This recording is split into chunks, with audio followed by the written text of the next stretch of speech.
আসসালামু আলাইকুম। আজকে দেখাবো আপনাদের ভুট্টা খেতে দেখেন একটা কলা কত বড় বড় হইতে পারে। তো এই বিষয়ে কিন্তু আগে কখনো দেখেন নাই বা দেখাই নাই। আজকের ভিডিওতে দেখবেন কত বড় বড় কলা হয়। দেখেন অসাধারণ কলা। এই যদি কলা হয় কৃষকের কপাল এমনি খুলে যাবে, কৃষকের মুখে সবসময় হাসি থাকবে।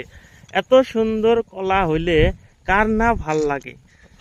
দর্শক, আপনারা যদি এই ধরনের আবাদ করেন, দেখেন একটা কলা দুইটা দুইটা করেছে, মানে একটা গাছে দুইটা দুইটা কলা। এত সুন্দর একটা পরিবেশ, দুইটা দুইটা কলা হলে কপাল খুলে গেতে কতক্ষণ। প্রত্যেকটা গাছে দুইটা। আমি সবসময় ভিডিও বানাইলে কই যে এক গাছে একটাই কলা রাখবেন, কিন্তু দেখেন দুইটা রাখছে, দুইটাই কত বড় বড় কলা। এই যে চারিদিকে দুইটা করেই কলা আছে, দেখেন এখানেও দুইটা, এখানে দুইটা, ওখানে দুইটা, চারিদিকে খালি দুইটা।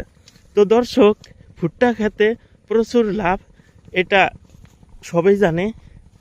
দেখেন প্রত্যেকটা গাছে দুইটা দুইটা করে কলা।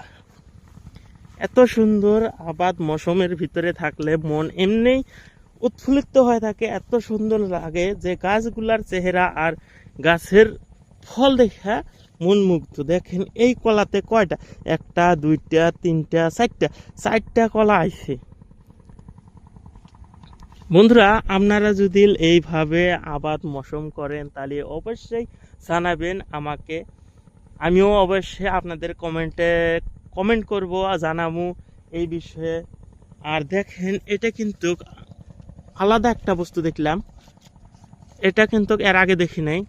ফুলটা ফুটে গেছে, তাও আবার একদম আগাল দিয়ে বাড়াইছে, এর উপরে আর আগাল নাই। আমি কিন্তু এটা অন্য ধরনের দেখলাম, এর আগে দেখি নাই, এটাই প্রথম দেখলাম। দেখেন চারিদিকে খালি কলা আর কলা। এত সুন্দর কলা দেখে এমনি মনে ফুর্তি এসে যায়। দেখেন দুইটা কলা দিচ্ছে হয়েছে, দুইটাই কত বড় বড় কলা। প্রিয় দর্শক, আপনারা যদি এই চ্যানেলের পক্ষ থেকে কেউ দেখছেন তাহলে অবশ্যই কমেন্ট শেয়ার করে দিবেন। এত সুন্দর ভুট্টা ক্ষেত আপনাদেরকে দেখাইতেছি। আমি ভিতরে ঢুকি নাই, ভিতরেও এইরকমই, ভিতরে ঢোকার দরকারই পড়ে নাই। এত সুন্দর পরিবেশ থাকলে ভিতরে যাওয়ার দরকারই নাই। দেখেন এত সুন্দর কলা দেখেই ভালো লাগতেছে। এইগুলা কিন্তু নতুন, এখনো গাছ হয় নাই, এখন সেন হব। দেখেন প্রত্যেকটা গাছের কলার সাইজ। এই যে সাইডে দেখেন অন্য ক্ষেত আছে, এটা হলো মাইকো মরিচ। গাছগুলা দেখেই ভালো লাগতেছে।